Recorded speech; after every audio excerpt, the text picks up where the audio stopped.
So there is absolutely no other way to put it right now. Carolina did not deserve to win that game. Tampa was the better team. Tampa wanted it more. We will get into as to why. That being said, the officiating was dog shit and the ice was awful.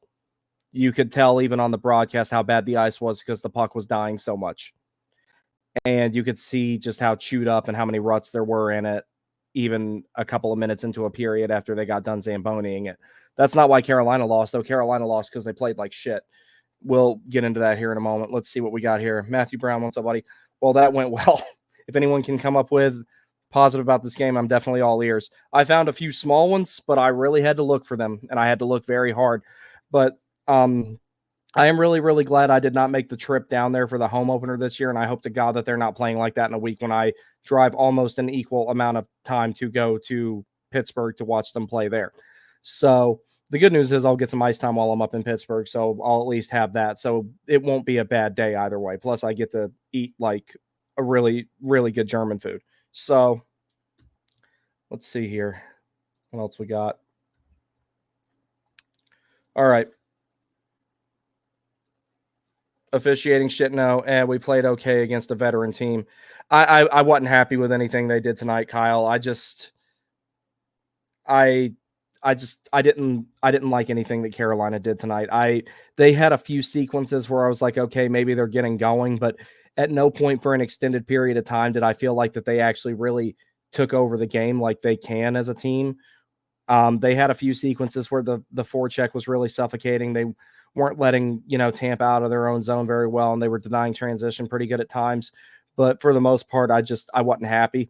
That being said, there's a lot of new guys on this team, and, you're only going to win home openers for so long before you finally drop one. And if it was going to happen, this was the year where one was going to be dropped because we actually had a really tough opponent this time around. So Kyle says, okay, as in we still have a lot to work out with a bunch of new pieces. Absolutely. This is the most turnover this team has had in a very, very, very long time. So I'm not panicking yet, but still I feel like I just nothing went well tonight.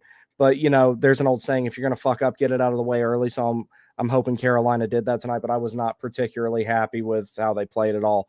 BTS, what's up, buddy? I can only stay for a second, but I wanted to say not Orlov's fault. No. There's a little bit of blame to go around with just about everybody tonight. So I don't have any slides or anything prepared for this game. I didn't really have time, so I'm just going to go over the scoring summary and then talk about some stuff there. All right, so let's see here. First goal, the only goal that Carolina scored tonight was Jordan Stahl from William Carrier. That was a really, really hard-working goal on Carrier's part to be able to retrieve that puck and wrap it around the back of the net and set Jordo up there so that he could get it. In the second period, Braden Point scored on the power play from Nikita Kucherov and Victor Hedman. And then from there on out, it was basically the Nikita Kucherov show the rest of the way. In the third period, he scored the power play goal off of that set play off the face-off. And then Kucherov dropped two more empty netters to make the final 4-1. So special teams kind of killed Carolina tonight. They managed to get a goal 5-on-5 from their shutdown line, but offense wasn't provided from anywhere else. That's not good. That can't happen. Braden Point, the Tampa Bay Lightning had two 5-on-5 goals, two power play goals and two empty netters. So realistically speaking, if you're looking at where the game was lost at, Carolina lost essentially just by not being good enough on killing penalties tonight. They just weren't. I mean, granted, they had to do a lot more than I thought that they should have, but we will get to that in a minute. Shots on goal by period. In the first, Tampa had 9, Carolina had 6. Second period, Tampa had 4, Carolina had 11. Second period, I did feel like Carolina was their best period, not just because of the shots on goal, but it looked like they were starting to take over the game in the second period. They just couldn't maintain consistent stretches of possession. And then in the third period, Tampa 10, Carolina 4. Shots on goal, Tampa had ultimately 23, Carolina had 21. Face-off percentage, Carolina won 53 to 47%. Tampa went 2 for 6 on the power play for 33%. Carolina 0 for 4 on the power play, which was detrimental to the team tonight. I think if they'd converted on one of those power plays, the momentum shifts back their way at some point or another. Penalty minutes, it felt like it was a little lopsided on penalties, but honestly, it really wasn't that much. What made it feel that way more than anything was the fact that Carolina had two of their penalties washed out two of their power plays washed out shortly after it began. Then when you're talking hits, 19-17 favoring Tampa Bay, block shots 19-11 favoring Tampa Bay, giveaways 17 for Carolina, 18 for Tampa, takeaways 3 for Tampa, 1 for Carolina. I don't like those stats because they're ring stats, but that's all there really is to it with that. And let's go back over here. Okay. See, we got some more comments here. Matthew Brown says small parts of the offense was okay, but the rest was just a complete mess. And not saying panic, but if that's a sneak peek for our regular season, then they got to get it together and fast. Dylan Bollinger taking ridiculous penalties. Yeah, a couple of them. The Jarvis one for where Cernak broke his stick, I was kind of like, I don't know about that one. It looked more to me like he leaned on it and it snapped, and Jarvis was just in the wrong place at the wrong time. I don't think that one should have been a penalty. And Gensel, when he got high stick, that stick never touched him. The Gensel dove. Like when they showed the reverse angle of that, because when I first saw it, I was kind of like, okay, he actually got high stick, the penalty that Sean Walker got. And then when Gensel got up, I was kind of like, what the fuck? Coconut Kyle, good point here. Jarvis got cross-checked in the face at one point or another, and I think that was by Victor Hedman, if I remember correctly. And they didn't call the one that happened to Jarvis, though. So the officiating was not good tonight by any means, but that was not the reason Carolina lost. It's the only time I ever blame the officiating for losing is if it makes a ultimate mathematical difference in the game. And in this particular instance, it didn't. There wasn't the Gensel penalty. Like, I think that was horse shit. I really do. But at the same time, Carolina went 0 for 4 on the power play. Penalty kill was absolutely abysmal. And it comes back to the whole special teams. When you look at it at 200% as opposed to 100%, you look at the combined percentage of your power play and your penalty kill. Carolina got absolutely killed, completely net negative in special teams play. And then 5-on-5, they only scored 1 goal and they only got it from their shutdown line. So it doesn't really make a difference. The worst part about tonight was the fact that it was a national broadcast, because that was unbearable. Like, Carolina and Tampa Bay are playing, and you find a way to talk about Alex Ovechkin and how close he is to the goal scoring record. And honestly, I'm not an Ovi hater by any means, but I'm not really a proponent of saying that he's even one of the top 10 players of all time, because the guy's never played any form of a defensive game. He's never had to kill a penalty. He's been given nothing but opportunities to score goals. So I'll never concede that. That's just me. But that's really all I got for this particular show. Next time that we do the post-game show, I'm going to try to come up with something a little bit more detailed. I don't know exactly what I'm going to do, but as far as players that I thought played pretty well, Svechnikov was a little on and off, but there were times where he showed essence of being that power forward type of player. Jarvis, I thought, was solid tonight. He was playing a really high-effort game. He had a lot of really good forechecking shifts. He drew that one penalty. Eric Robinson, I actually thought was pretty good. Jackson Blake, I thought, was solid for only his second NHL game.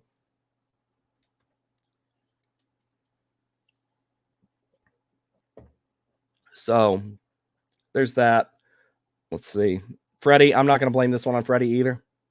I would have liked for him to have that second one, that one-timer from Kucherov, but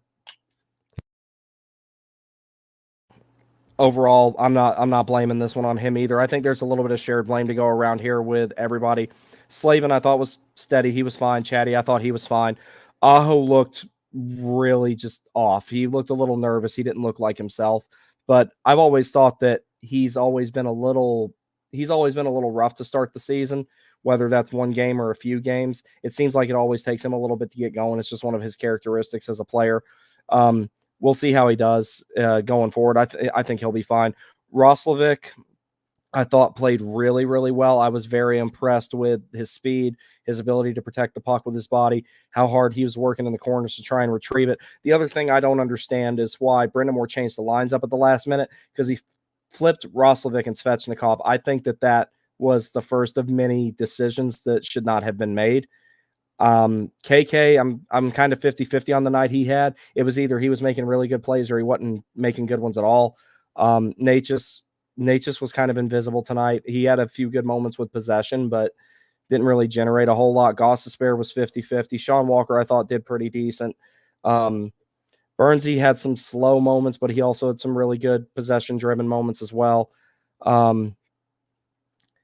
It's weird, but like this is not the time to panic. We're 5 seconds into the season, but I also just really did not like what I saw tonight. I was hoping that maybe they would put up a little bit more of a fight than that, have a little bit more chemistry than that. There were some times where it looked like in the offensive zone, the top six and the Gostisbehere and Walker pairing in particular had some really good cycling going on. They were passing the puck really fluidly and putting some decent shots on net and everything. But one of the things I am glad to see, it looks like the team is trying to concentrate more on clean entries and not just dump the puck in. There's situations that I saw tonight that over the past few years, they would have dumped the puck in and they at least attempted to commit a good entry. So that's one thing to keep an eye on. It also looked like they were trying to create better opportunities. They were trying to create better shooting opportunities and not just throw it on net arbitrarily. They were trying to actually open up goalies and everything like that. Or trying to open up Vasilevsky to be able to put a shot on net and everything. And it just didn't materialize the way that they wanted it to. So I'm kind of glad they're not going to Tampa tomorrow, because maybe they need some time to like look at some video and figure out some stuff, because the whole team just looked kind of slow, kind of out of sync, kind of sloppy. A lot of the good clean entries they did have didn't look great. They looked good, but not great. So I will take better notes next time. I actually just didn't take notes during the game, and that'll give me a little bit more to talk about the next time we do this. I do plan on doing a post-game show on Tuesday. During the West Coast swing, I'm not sure. So let's see. We'll go through some more comments here. Saw that one already. Dylan says, I do think this team is better than this, which gives me hope they can turn it around and hopefully build some good chemistry. I think they will too. It's early on.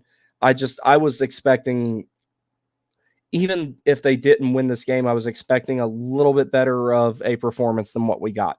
That's the only problem.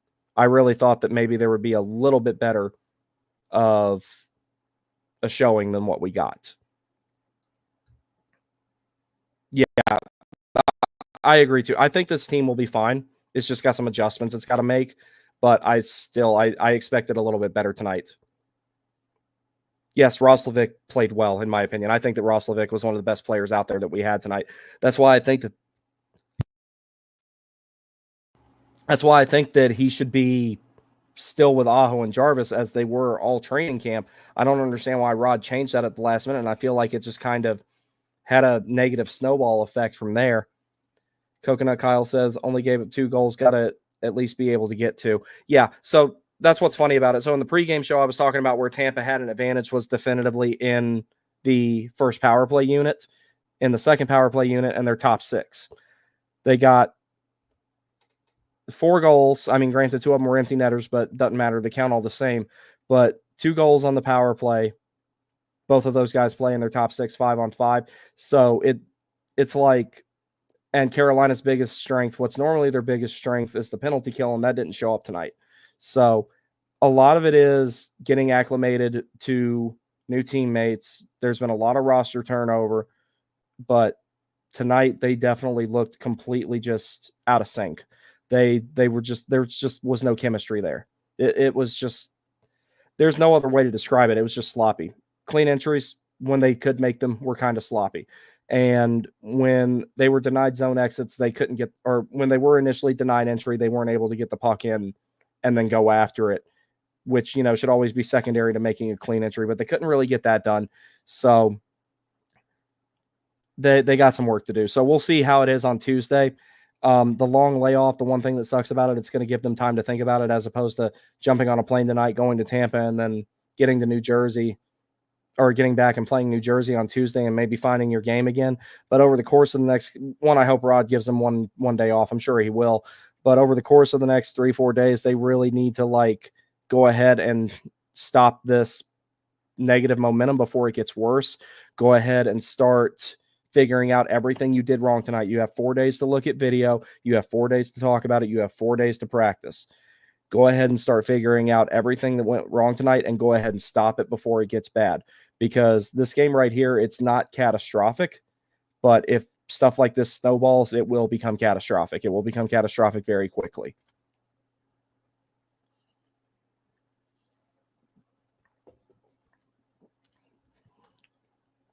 See, do we have any more comments here? Nope. All right. Oh, wait, here's one. RBA's got 4 days to hit the weight room. Scary stuff. Yeah, I think he will. I mean, I'm going to do that in the morning since I didn't do it today. But yeah, 4 days, 4 days to a 4-day layoff. It's like the downside of it is you have time to think about it as opposed to just being able to get back in the saddle. But it's also like 4 days that, you can look at video and you can, the team can talk to each other and say, okay, this situation, we did this wrong. This situation, we did this wrong. This is what we need to do to adjust it. This is what we did right. We need to do this more. That's the one good thing about it, that like they can make a positive impact over the next 4 days off just by reviewing everything that happened tonight. So next time, I promise I'll take notes and I'll make a little bit better of a show. But overall, special teams killed the Canes. They didn't produce enough 5-on-5. They defended well enough 5-on-5, and Freddie, kept it close enough to give them a chance to win. I'm hoping Kochekov is in net on Tuesday night because I didn't want to lose this game, but I sure as hell do not want to lose against a team in the division. Flavors Mage says, I was at the game. Both teams were bad, but Tampa Star players capitalized off of bullshit calls. Yeah, I definitely did not like the Gensel high stick in particular. Tampa's best players were their best players when we needed them. Our best players looked like they just weren't there tonight. So I was telling my friend Jeremy when he was here in the living room with me when we were watching it, I'm like, I told him, and he'll verify this, if I was a Tampa fan, I would be pissed off at about all the same things that I'm pissed off at a Carolina for. Bad puck man. I mean, part of it was the ice was bad too, but that's no excuse. Both teams are playing on the same sheet of ice.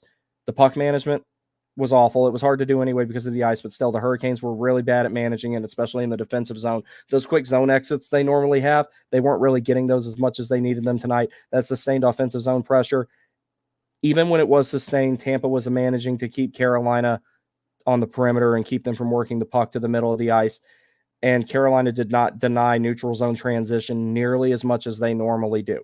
But again, all these things are things that will get adjusted in due time with all the new players. So while I do think some guys played decent, no one really particularly stood out to me as being someone who could have potentially been a big difference maker tonight. The best I can say about some of these guys was they played hard or they were steady. And when I say they played hard, I'm talking about guys like Jarvis, Roslovic, Svechnikov. I actually thought he was pretty decent tonight with some of the power forward type of plays he made where he was taking possession of the puck, dropping the shoulder and trying to drive it to the front of the net. The more you see Svechnikov do stuff like that, the more comfortable he's feeling and the more confident he's feeling. And when he starts making plays like that consistently, he becomes pretty hard to stop and he starts putting up a lot better numbers. Aho, I was really disappointed in him tonight, but he's always kind of done that where I feel like the first few games of the season, he's just not right. It takes him a little bit to get going. It's been that way his whole career. So I'm not panicking yet, but the things I would like to see different for the next game, I think that Roslovic needs to be back with Aho and Jarvis. That last minute change, I don't understand why it happened, but I'd rather see Roslovic back up there with Aho and Jarvis. Give the KK, Natchez, and Svechnikov line a good chance.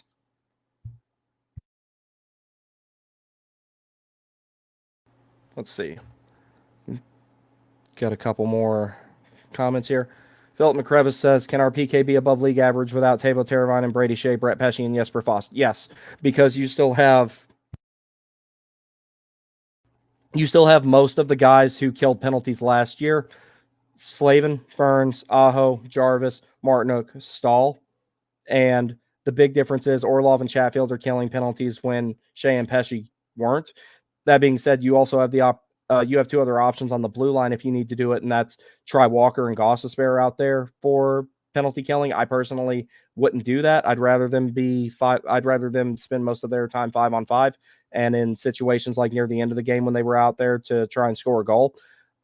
So game critical situations where they're down, I would rather them be out there. And then you could put you could put Chatfield and Gostisbehere together. They played as a pair a couple of years ago, and I actually really like that pair. You could put them out there for the penalty kill and probably get similar results to Pesce and Shea. tonight was just one of those nights where it more than anything, it came down to a team that plays a speed game was playing on bad ice. Not an excuse, but it is a factor. And there were some opening night jitters, but more than anything, I think that it's the fact that you have a lot of roster turnover, and those guys have to get acclimated to each other. And once they really do get acclimated, I think they'll be fine. But Rod did not do the top six in particular any favor by swapping Roslovic and Svechnikov at the last minute. I think that was a bad idea. I legitimately do, because everything I saw of those lines in preseason and in training camp, and I was like, you know what? This top six is actually a lot better than I anticipated it was going to be. But then he changed it at the last minute. I don't understand why. I'm just saying, me as a player, I wouldn't like it. Flavors Mage says, no excuses for the Canes, though. I'll cut them some slack. Yeah, it comes down to an acclimation thing. It really does. But, they had a very familiar roster last season, and they had a rough start. So this is one of those things. Let's give it a few games to see how it works out. But like I said, they've got a 4-day layoff where they don't have to travel. They don't have to go anywhere, where they can actually really dissect this game and figure out everything that they did wrong and go ahead and start correcting it now before it gets worse. Catherine Bartlett, good to see you, ma'am. Walker was excellent on the PK last year. Yeah, I really liked him, particularly in Colorado, so I think that he could do that if he needed to. So now, I don't know if Sean Walker is good enough defensively to where if you wanted to swap him and Chatfield and have Walker with Orlov and Chatfield with Gostisbehere, I don't know how well that would work. I take that back. I know that the Chatfield and Gostisbehere pair would be pretty good because it was good 2 seasons ago, and if they got really acclimated to each other, it would be even better. I don't know if Walker and Orlov have enough of a defensive game between the two of them to not get picked apart. I don't think it would be Orlov and D'Angelo bad, but I think that other teams would try to exploit that pair potentially. That being said, I think Walker played a pretty solid defensive game tonight, and he generated a couple of high danger chances. Flavors Mage says, in Rod we trust. I think we were still going to get it sorted out, and the power of friendship will lead us there. Yeah, we'll get it sorted out. He did say one thing during the first, or I want to say it was in the second period when he got interviewed. He was saying the Stahl, Carrier, and Martinook line was the only one that was performing really well. I have to agree with him on that. The Stahl, Martinook, and Carrier line was the only one that I thought consistently played well the entire night as a unit. So that was the only line that I saw that there was a lot of chemistry with. Now, we cannot rely on our shutdown line, our self-described shutdown line, to have all of our production. You got to get it from somewhere else 5-on-5, and the power play needed to produce, and it did not happen.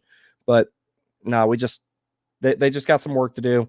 I don't really think that this is indicative of how the season is going to go, but it wouldn't surprise me if we're just over 500 when the month is over, just from everybody acclimating.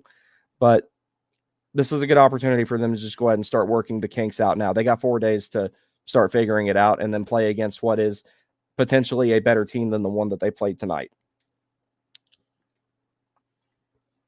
All right, y'all. I got to go to my day job in the morning.